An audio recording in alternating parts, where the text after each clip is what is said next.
Hey guys, what's going on and welcome to a brand new video. I thought we'll talk about a couple of talking points after the game, after we won 3-0 against Wednesday, and just talk about a few things going on and things that we can do in the transfer window and worries that I have basically. Back onto the centre back, I think we'll start off with that. Centre back problem it's not gonna get worse, hopefully. Hopefully nothing's actually come out about it, which is good. Farke hasn't said anything about it, which sounds good for Rodon. But when he went down early in that game against Wednesday, not early, but when he went down in that game against Wednesday where he got stood on, that made me worried because I thought he was going to be injured. And when you have Strauch injured for 3 weeks minimum, which could turn into 3 months, and then if what happens if Rodon just got injured then, right, and he's out for the next couple of games, your centre back partnership at the back is going to be Ampadu and Voba. Now, do I back that? Not for an entire season. Would I back that would I be fine with that for like a game or two? Yeah, I'll be fine with that for a game or two. For the rest of the season, no, no, no, no. I really want to bring in a centre back now. It kind of made me even more nervous than I already was about yes, bring in a centre back because if Strauch's 3 weeks turns into 3 months, we definitely need one. And then if Rodon gets an injury at any time, we are in trouble. If that happens, if they both are out at the same time, we're in a lot of trouble. Because I don't think Fark backs Voba. If he trusted Voba, he would have started him ahead of Ampadu at centre back and moved Ampadu into the midfield. So yeah, a bit worried on the centre back thing. Honestly, I'm getting to that stage right now. What are we on? We're the 20th today, or is it the 19th? I don't know. The 20th, yeah, it's the 20th today, isn't it? It's the 20th. So what's that, like, what, 10, 11 days left in the transfer window? I think the transfer window ends at the end of the month, I think. But yeah, you look at that, and I look at this transfer window, and it's continuing and continuing and continuing. We don't have any really massive leaks of like we're closer. You normally get those, even though we go and do it quietly for every transfer. Yeah, we definitely do every transfer quietly, but we've heard legit nothing. Normally, you hear little there, here, there. You hear a couple of things of like, oh, this is maybe happening. There's a rumor, and then it does happen. But at the moment, it just doesn't look like we're doing anything. It doesn't look like we're going to do anything. I do not have trust in the 49ers and the club to actually get things done. Like, I do not have trust in the club to get things done. Probably based off the fact of last January, we brought in one signing, which was Connor Roberts, and at the end, that wasn't enough. And yeah, that's the one thing. Let's move on to the next thing. Because I think we need a centre back, but there's no like centre backs where like, oh, it could happen. It's close. There's no one really stand out of like, yeah, we're linked with them completely. But yeah, the next thing I want to talk about is the Brendan Aronson situation. Now, Fark after the game said, the reason that's maybe Aronson had a subpar performance against Wednesday is because Brendan Aronson suffered a painful knock to his ankle in the first half. So that injury where he came off late in the game in the 90th minute or the 89th minute after the Tanaka goal, it was past the 90th because after the Tanaka goal he was down and then came off.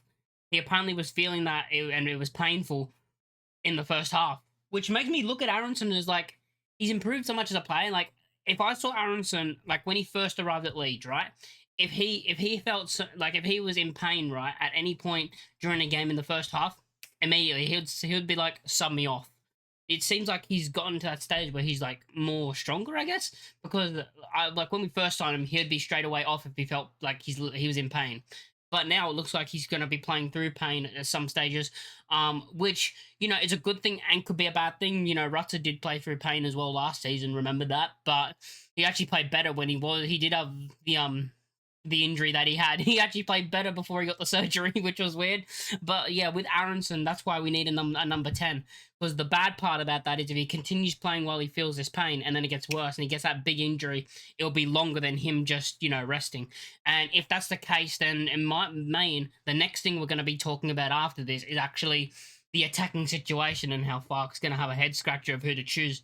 But yeah, so it doesn't look. It looks like he'll be assessed. It says here, he'll need to be assessed before the Norwich game on Wednesday, which means he might miss it or he might not. But we're hoping that it's not a bad injury because Aronson's been one of our better players this season. I mean, not really. We haven't even had any bad performances this season, but Aronson's been, in my opinion, one of the best. He's up there for one of the best performers this season, and it will be a real shame to have him out, especially as our only actual number 10.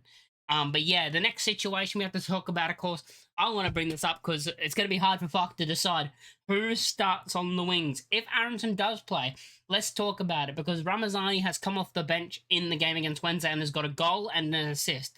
And then you look at that and you go, well, he plays on the left. Well, who else plays on the left? The other guy who's scored and who's been amazing this season when he's come in Solomon. Then you look at that and you go, do you move Solomon to the right? But Solomon performs his best football on the left. So it's a very like, who do you start? Do you take James out and put Ramazani on the right? But then I feel that's harsh on Dan James, who I think has had a great season so far this season, and who I think has probably been one of my players this season. He's probably up there. I'll probably honestly give Dan James player of the season in my opinion so far. But then I look at that and I go, do you put Ramazani there? And then we have the Dan James off the bench. You know, you have that pace off the bench. Whoever comes out, if Ramazani does start, even if he doesn't start, whoever doesn't start, it's a bit harsh on whoever it is because I think they've all been great. You know, Ramazani beforehand, before he got his injury when he was starting, he was the shining light. He was the shining light. No, he was the top tier player. You know, he was being like the Solomon is now, like way above the rest, you know. But he was doing that as well off the left. Now, if Aronson's out, it's an easy choice. You look at that and you say, if Aronson is out for the game against Norwich, it's an easy choice for that game. But in the long term, it's very, very going to be a head scratcher for Farke of who do you play where? Who do you play on the left? Who do you play on the right? Who do you play in the 10? And that's kind of like the only positions where we're like anyone could play there, in my opinion, besides Nonto, because he's been not good when he's come on and hasn't shown anything. But anyone can play those positions, in my opinion. And, you know, and I wouldn't be upset on the wings I'm talking about. So if Ramazani and Solomon started, I wouldn't be upset. James and Solomon start, not going to be upset. James and Ramazani start, you're not going to be upset. But it's going to be harsh whenever it actually comes out because they've. it's just a very head scratching thing to do. Now, if Aronson is out and you have to play one of them in the 10, I would say put Solomon in the 10. I think he's the best suited player that we have to put in the 10 as a winger. The best winger to put in the 10, which Farke could do that. And even though you could look at it and Farke could be like, okay, we'll put Grove in the midfield and then move Tanaka into the 10. That's another thing he could do, which means, again, you're looking at either Ramazani, James, or Solomon on one of them on the bench, which is going to be harsh on them. Or do you look at it and say with Ramazani and be like, okay, you performed off the bench for one game, you have to do it again for 2 or 3 games because it's only been one game. Yes, he scored the goal against Harrogate, but in the league, it's been one game, one really good performance off the bench. Does he need to show that again, would you say, before he gets into the team? That's something you could say. But yeah, so the transfer window at the moment, centre-back is massive for me. Still think we need another number 10.